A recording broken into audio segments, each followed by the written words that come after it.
ഇതിനു മുമ്പും നമ്മുടെ നാട്ടിൽ ഇങ്ങനെയുള്ള മോഷണങ്ങൾ നടന്നിട്ടുണ്ട്.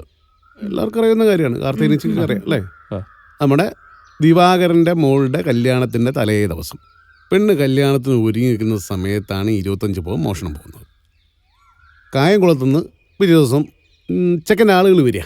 അന്നിവിടെ ഈ പാലല്ലേ ഇരുന്ന് ഇതിങ്ങനെ തോണിയല്ലേ? തോണി ഇപ്പം അപ്പോൾ ഒന്നുമില്ല. അന്ന് എനിക്ക് തോന്നുന്നത് അവർ തോണിയിൽ വന്നുകൊണ്ടിരിക്കുക. ഇവിടെ സ്വർണം പോയിട്ട് പാവം പച്ചപ്പാവും ഉടുതുണിക്ക് മറുതുണിയില്ലാത്തൊരു കുടുംബത്തിലാണ് ഈ മോഷണം പോയത്. 25 പവൻ കൊടുത്തിക്കല്ലോ. സംസാരിക്കട്ടെ, ഞാൻ ഈ വിഷയത്തെ പറ്റി സംസാരിക്കട്ടെ. കൊടുത്തു അതൊക്കെ ബാലൻ ഇടപെട്ട് കൊടുത്തല്ലേ. അങ്ങനെ ഞാൻ പറഞ്ഞു നിങ്ങൾ ടെൻഷൻ അടിക്കണ്ട. ബാലന്റെ നേതൃത്വത്തിൽ പോലീസിനെ വിളിച്ച് അന്വേഷണം തുടങ്ങി. അപ്പുറത്ത് കല്യാണത്തിന് വേണ്ടി ഒരുങ്ങുന്ന ഒരു വിഭാഗം, ഇവിടെ ബാലന്റെ നേതൃത്വത്തിൽ പോലീസിന്റെ തെരച്ചിൽ. അവിടെ കല്യാണം ഒരുക്കം, ഇവിടെ തെരച്ചിൽ. അങ്ങനെ കുറെ കഴിഞ്ഞപ്പം ബാലൻ അങ്ങനെ ആലോചിച്ചു, ബാലൻ തിരയുന്നുണ്ടല്ലോ, പിന്നെ ഈ പോലീസിന്റെ കാര്യം എന്താ? തിരിച്ചു വിട്ടു. ഗവൺമെന്റിന് വെറുതെ നഷ്ടം ഉണ്ടാക്കണ്ടല്ലോ. മുഴുവൻ ഫോഴ്സിനെ അപ്പം തന്നെ പിരിച്ചു വിട്ടു. ബാലൻ ഒറ്റക്ക് നിന്ന് തെരഞ്ഞ് ബാലന്റെ ചില മർമ്മപ്രധാനമായ ചില വിദ്യകൾ കൊണ്ട് കള്ളൻ എൻ്റെ മുന്നിൽ വന്ന് കീഴടങ്ങി. അങ്ങനെ അതെ പപ്പു പറഞ്ഞതല്ലേ, ഞാനൊന്നും ജനിച്ചിട്ട് പോയില്ല. അങ്ങനെ ഇരിക്കുമ്പോ പിന്നെ എപ്പോഴും അവരുടെ ഉള്ളില് ബാലേട്ടൻ, ഈ വീടിന്റെ ഐശ്വര്യം. ഇയാൾ അഡ്വർടൈസ്മെന്റ് ആണ്. ഇയാൾ വന്നേ മിണ്ടാണ്ടി ബാലേട്ടൻ പറഞ്ഞ കേൾക്കങ്ങോട്ട്. വീടിന്റെ മുന്നിൽ എഴുതി വെച്ചാ വീടിന്റെ മുന്നിൽ എഴുതി ചിലക്ക് പെയിന്റ് അടിച്ചാ പോലെ മനസ്സില് ഹൃദയത്തിൽ എഴുതി വെച്ചതാ ബാലേട്ടൻ, ഈ വീടിന്റെ ഐശ്വര്യം. അയ്യോ, അപ്പൊ പറഞ്ഞൊക്കെ മനസ്സിലാക്കിയല്ലോ. അന്ന് മൂപ്പര് കണ്ടുപിടിച്ച ഒരു നമ്മുടെ നാട്ടിലെ നിലയും വിലയുള്ള ഒരാളെയാണ്. പക്ഷെ എന്റെ മുന്നിൽ സാഷ്ടാംഗം കരഞ്ഞു പിടിച്ചോണ്ട് ഞാൻ കേസാക്കിയില്ല, പ്രശ്നമാക്കിയില്ല, ആളെ പേര് ഇപ്പോഴും പുറത്തു വിട്ടിട്ടില്ല. ഞാനിപ്പം പറഞ്ഞു പേര് പറഞ്ഞോ? ഞാനിപ്പം പറഞ്ഞു പേര് പറഞ്ഞിട്ടില്ലല്ലോ. പറഞ്ഞിട്ടില്ല. അത് പാലിന്റെ ഉള്ളിലെ നന്മ, പേര് ഞാൻ പറയില്ല. അതുപോലെ ഇതെടുത്ത ആളുകൾക്ക് എന്തെങ്കിലും പശ്ചാത്തലം ഉണ്ടെങ്കിൽ ഇപ്പം പറയാം. ഒരു അദാലത്ത് ഞാൻ വെക്കുകയാണ്. എടുത്ത് ഈയറ്റാണോ? ആർക്കെങ്കിലും വേണമെങ്കിൽ ഇപ്പം ഒന്ന് പറയാം. ഇത് ഇരി ചെവിയറിയാതെ ഇവിടെ വെച്ച് സോൾവ് ചെയ്തോളാം. പൊള്ളാച്ചി മുത്തോ. അണ്ണാ, ഞാൻ ഈ നാട്ടിൽ വന്നിട്ട് എല്ലാവരും പറഞ്ഞേക്കുന്ന ഒരു പേര് അണ്ണന്റെ പേരാണ്. അത് ബാലേട്ടൻ. എല്ലാവരും പറയുന്ന പേര് ബാലേട്ടൻ. ഞാൻ അണ്ണന്റെ ഭയങ്കര ഫാന്റെ കാര്യം പറഞ്ഞപ്പോഴാണ് ഞാൻ പകുതി പൈസക്ക് ഒരു ഫാൻ തരട്ടെ. നിങ്ങൾ ബിസിനസിന്റെ കാര്യം നിർത്തി കാര്യം പറ. വേണ്ട. ഞാൻ പറഞ്ഞത് ഇതിലാർക്കെങ്കിലും തുറന്നു പറയണേ ഇപ്പം പറയാം. ബാക്കി ഞാൻ സോൾവ് ചെയ്തിട്ട് ഒരു കുഴപ്പമില്ല. പ്രഭിജയ ലാസ്റ്റ് ചാൻസ് ആട്ടോ. എന്തിനാടോ എന്നോട് ഇങ്ങനെ ചോദിക്കുന്നത്? ഞാനല്ല, നിങ്ങൾ കേട്ടില്ല ബാലാട്ടവൻ. പ്രഭിജ ചെയ്തു എന്നല്ല, ആർക്കും കൊടുക്കാം. ഇനിയിപ്പോ പപ്പു എടുത്താ പപ്പുന് പറയാലോ, തുറന്നു പറയാലോ. പിന്നെ ഞാൻ എടുത്തിട്ടുണ്ടെന്ന് പറയോ? ഞാൻ ഒരിക്കലും പറയൂല. അല്ല അങ്ങനല്ല, ഇവിടുന്ന് എടുത്തുന്നല്ലോ. ഇവിടെ പുറമേ ഉള്ള ഒരാൾ ഈ മാത്രമേ ഉള്ളൂ. എടുത്തിട്ടുണ്ടെ തുറന്നു പറയാം. ഞാൻ എന്റെ നാട്ടില് എല്ലാവരും എന്നെ പറ്റിക്കാന്നല്ലാതെ മുത്തു ആരും പറ്റിച്ചില്ല. നിങ്ങളെ പറ്റിച്ചോ? ആരെങ്കിലും പറ്റിച്ചോ? ആരോട് വേണമെങ്കിൽ ചോദിച്ചോ. മുത്തു സത്യമായ ആള്, സത്യം. ഇതിൽ കളവില്ല എന്നാ സത്യം. മുത്തോ, എന്റെ മുടി ഉണ്ടല്ല, ഈ ജട, അത് ഞാൻ വടിച്ചെടുക്കും. ആ നേർച്ച ഞാൻ ഇവിടെ കഴിക്കും. താടി പഠിക്കും, മീശ പഠിക്കും, നിന്റെ ഈ പിരികം പഠിക്കും. അച്ഛമ്മണ്ടല്ലേ, കവിളില് ശൂലം കുത്തും, തലയില് ചെമ്പുള്ളി, പിന്നെ ഈ കരിമ്പുള്ളി കുത്തും. അച്ഛമ്മണ്ടരുത്. എന്നിട്ട് കഴുതപ്പുറത്ത് കയറ്റിയിട്ട് ചാട്ടവാറടിച്ച് ഈ പഞ്ചായത്ത് മൊത്തം കറക്കും. എന്നിട്ട് നിന്നെ മുക്കാലില് കെട്ടിയടിക്കും. ഞാൻ മുക്കാലല്ല ഫുൾ കാലിൽ കെട്ടിയടിക്കണം. അടിക്കണം നിന്നെ.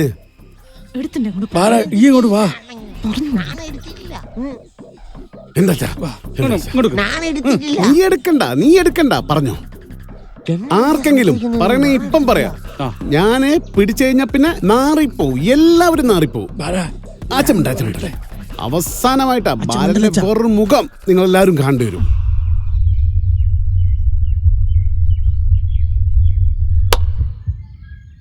എല്ലാവരും പിരിഞ്ഞു വയ്ക്കോ. അല്ല ആരാന്ന് മനസ്സിലായില്ല. ബാലേട്ടൻ പ്രവിജയ് അല്ല കട്ടതാരാന്ന് മനസ്സിലായില്ല. കട്ടതാരാന്നേ നാളെ പേപ്പർ വരുമ്പോ കാണാം. ഇപ്പൊ നടക്ക്. ഈ പുറത്തേക്ക് ഇറങ്ങണം. ചെക്കൻ വെറും പഠിപ്പിക്കലോ. ഇങ്ങോട്ട് ഇറങ്ങട്ടോ. ഈ പെണ്ണുങ്ങളുടെ കൊടുക്കണടോ, നേരെ മുന്നിൽ നടന്നങ്ങി പൊള്ളാച്ചി മുത്തൊന്നും ഓർക്കറിയാലോ. ഈ കുറെ നേരായി ഈ ഓട്ടങ്ങിക്കൊണ്ട് കൈക്ക് മാന്തുന്നോ? എല്ലാരും പോട്ടെ. ആ, പറ. എന്താ ഇവിടെ അല്ല എല്ലാരും പറഞ്ഞു വെച്ചിട്ടുണ്ട്. പോവാൻ പറഞ്ഞ എല്ലാരും നീ ഇറങ്ങ്. ഞാൻ പോണോ? പോണല്ലേ? ആ അപ്പൊ അങ്ങനെ ചെയ്യാം. നാളെ നിങ്ങൾ പറഞ്ഞ കാര്യങ്ങളോ ചെയ്യാം. വല ഒരു മാസമായിട്ട് 25,000 റുപ്യ ഇവിടുത്തെ അലമാരയിൽ വെറുതെ കിടക്കുന്നുണ്ട്.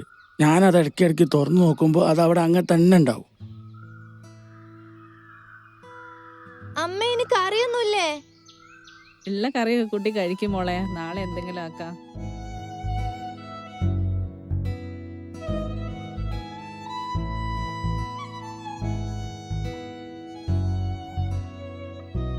അങ്ങനെ ഇതൊന്നിനല്ലാണ്ട് കിടക്കല്ലേ എന്ന് വിചാരിച്ച് ഞാൻ ചെന്ന് നോക്കി. ഇവിടെ വന്നിരിക്കുമ്പോഴാണ് അങ്ങോട്ടൊരു ശാരദയെ കുട്ടിയും ഭയങ്കര കഷ്ടതയിലാണെന്ന്. പിന്നെ മുത്ത് പറഞ്ഞിട്ട് ഓനെന്തോ പൈസ കൊടുക്കാനുണ്ട്.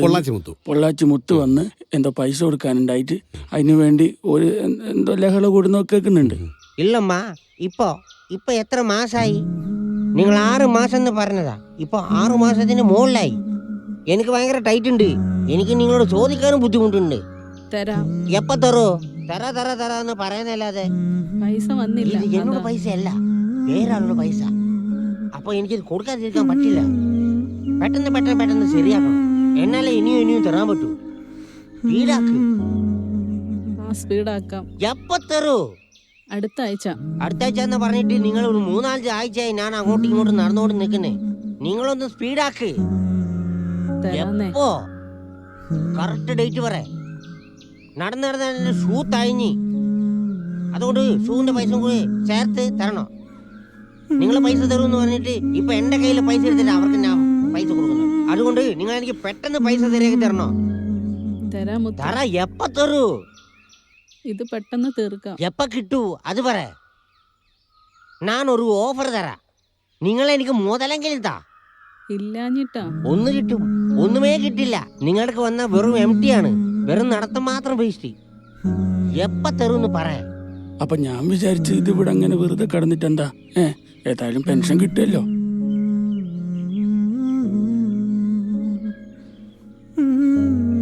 മോളൊന്നും കൂടി വാ.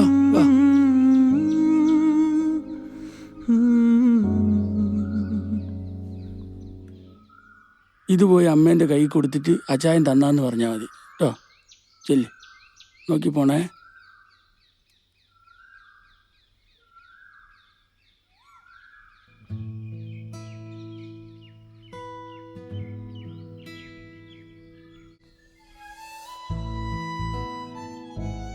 ഇച്ചായ ഇതാ മോള് കൊണ്ടുവന്ന പൈസ.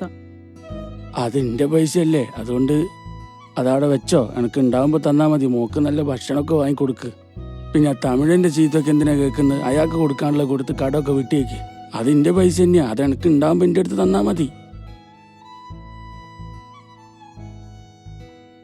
അപ്പൊ ഇതെടുത്ത് ഞാൻ ഓൽക്കൊന്ന് സഹായിച്ച്, അത്രേ ഉള്ളൂ.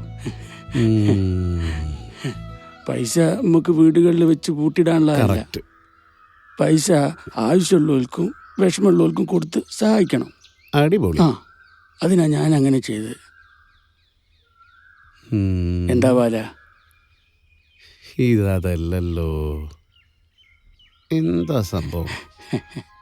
ഈ ശാരദേന്റെ അമ്മ കല്യാണിയും ഞാനൊക്കെ ഉത്സവത്തിന്റെ സമയത്ത് അടിച്ചു പൊളിച്ച് നടന്നതാ. കുറെ കാലം സന്തോഷിച്ച് നടന്ന്. അങ്ങനെ ഈ ശാരദ എനിക്ക് പിറക്കേണ്ട മോളായിരുന്നു. അത് ജസ്റ്റ് മിസ്സായി പോയതാ. കള്ളക്കാവുക.